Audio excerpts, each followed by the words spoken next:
Hi Bobcats, welcome to another episode of The Sage. We've got a great show set up for you. This week we'll get an inside scoop on the Les Mis cast before opening night tomorrow. A glance at the rising trend of Netflix and binge watching. And some information about the polar vortex that has us all grabbing an extra layer in the morning.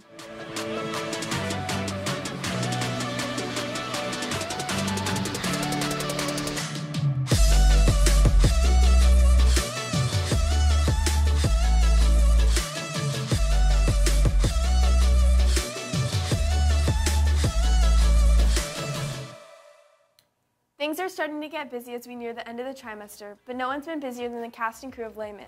That includes you, right? Yep, I've had the privilege of being the assistant director, so I can vouch for everyone when I say it's been crazy. But all the late night tech rehearsals are paying off. Yes, you must feel really proud of everyone. I do. Everyone has worked so hard to get the show to where it is, and we're all so excited to open tomorrow. On that note, here's Brady and Gavyn with some members of the Les Mis cast. Take a look.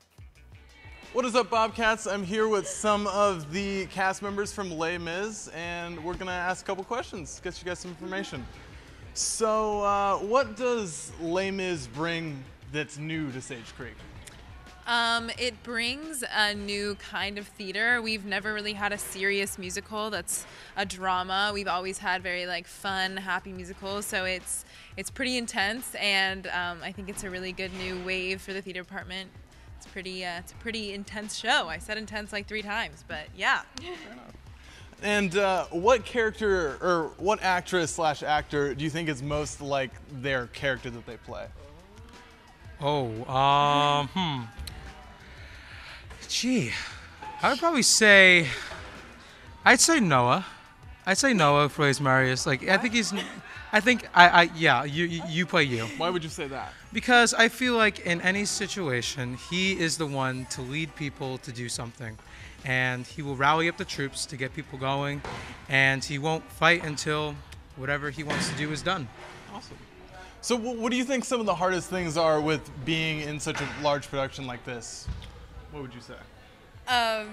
The hardest thing is getting the timing right for all the songs. Oh, God. That's really hard, especially with the music, because a lot of it sounds so similar, and then it's just hard for the timing and the lyrics. All right, and is there anything that you guys want students to know about the show? I hope you all love it. It's going to be a great show. I would say if you don't know what Les Mis is, I recommend probably watching the movie first so you don't come out of this theater thinking what just happened. So you get an understanding of it. So like I said, so you're not confused. Anything? Bring tissue. Yeah. Tissues. Oh, Really yeah. sad. Yeah. It's very... And don't wear mascara. Don't wear mascara. Bring tissues. It's a real heartbreaker, apparently. All right. Well, this has been Brady Caskey reporting from the PAC. We'll send it back to the anchors. It's back to the editor. It sounds like all that plan to attend are in for a great show. Speaking of shows, I've recently been binge-watching The Office, and now I'm about as productive as Michael Scott. I know what you mean. I can't seem to stop watching New Girl, but at least it makes doing homework more fun. Here's Kylie and Gavyn with some information about Netflix and the effects of binge-watching.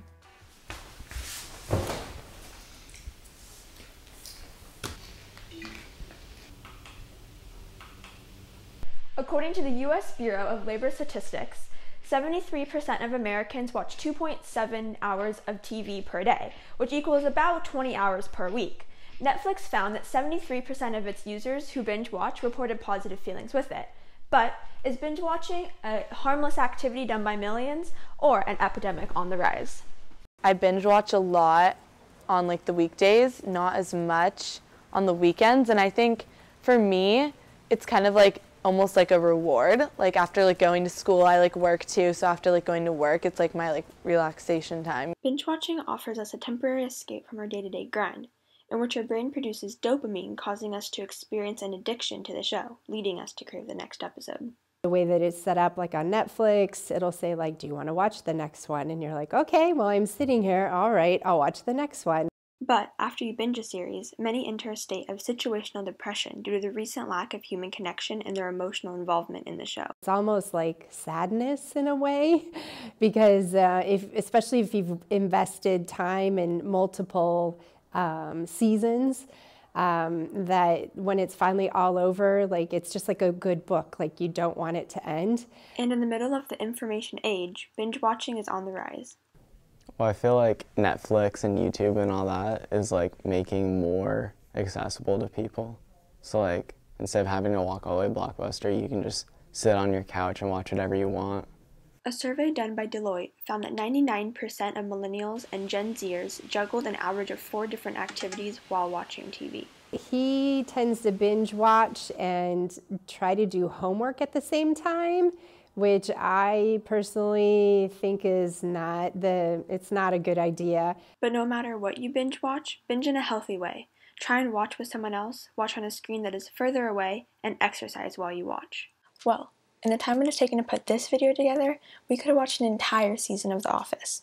This has been Kylie Valency and Gavyn Townsend reporting for The Sage. That video was way too relatable for me. You know what's not relatable? Waking up to temperatures below freezing. I couldn't even deal with the temperature in the PAC when the heat was broken. Imagine how they feel in Chicago, where people have to wear 9 layers to take their dogs out for a walk.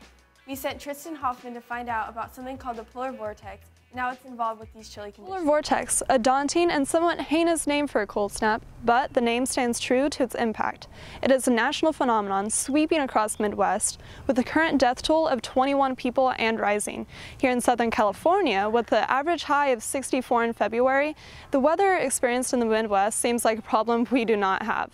However, with recent rainstorms and thunderstorms coming in and out throughout February, stormy weather is something all Americans are experiencing right now, some more than others. Freshman Bella Rojas was traveling to Chicago for a quick family visit when, due to the extreme weather conditions, had to head back to San Diego immediately for warmth and safety. My mom, she's very sensitive, and when she's in hot weather and then she moves to cold weather really quickly, she gets like face paralysis, and she actually got that when we went to Chicago. The day after, her side of her face, she couldn't move it. The Chicago homeless population has also seen similar effects from the cold, frostbite setting in within 5 minutes of air exposure. Miss Park, the biomedical science teacher, has more on how severe this weather is on the body. You want to preface this by saying I am not a medical expert.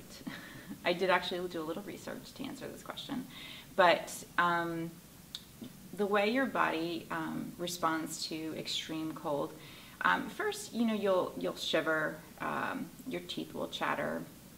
When it's very, very cold, your body basically wants to draw the majority of the blood towards the center of the body to protect the vital organs, and so that leaves your extremities prone to slower blood flow, and you might get that tingling sensation in the cold weather, and that's when you're susceptible to frostbite, especially if your body's not protected.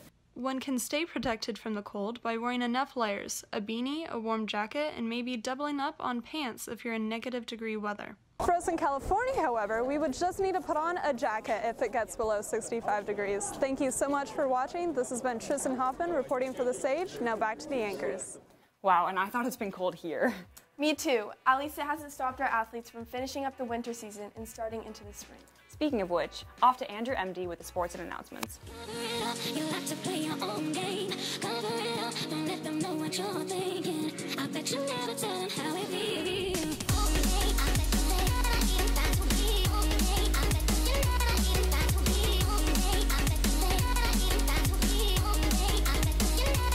Bobcats, I'm Andrew Emde with sports for this week. Starting with basketball, both the girls and boys won their first round playoff games for CIF.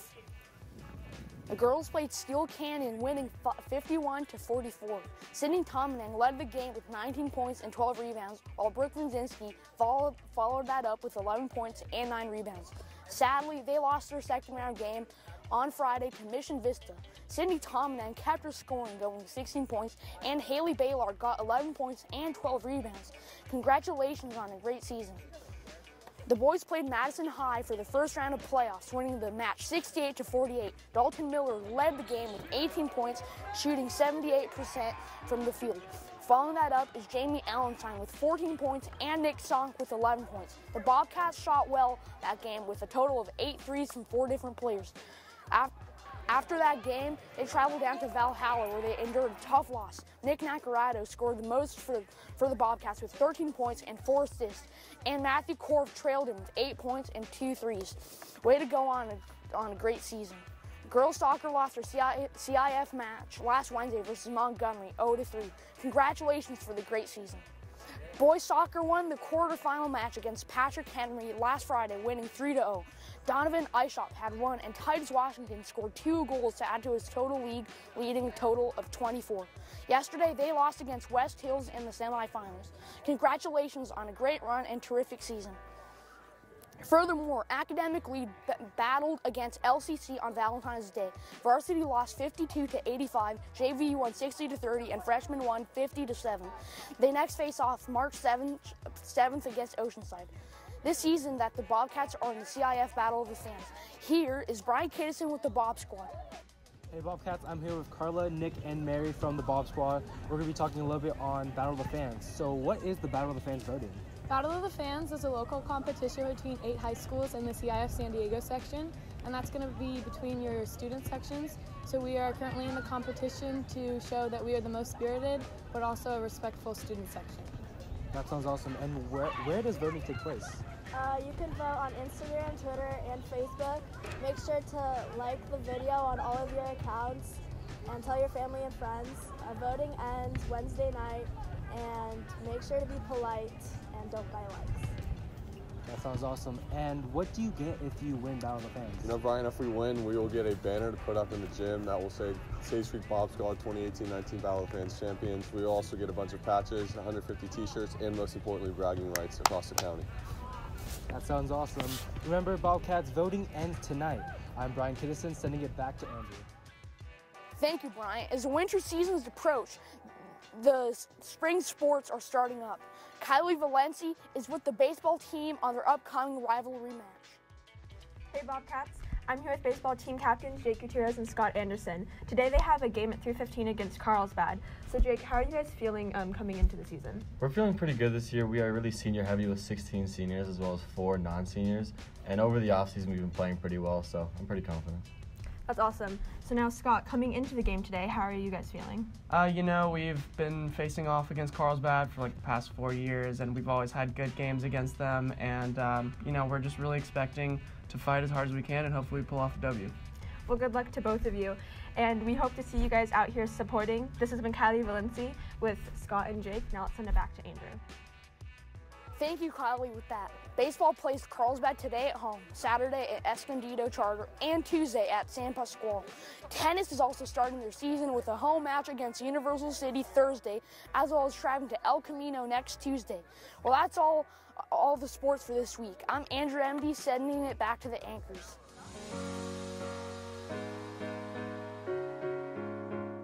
Well, that's all we have for you this week, Bobcats. Head over to sagenews.com or follow @thesage on Instagram to keep up with news stories. This has been Emilie Anderson and Harper Hughes reporting for The Sage.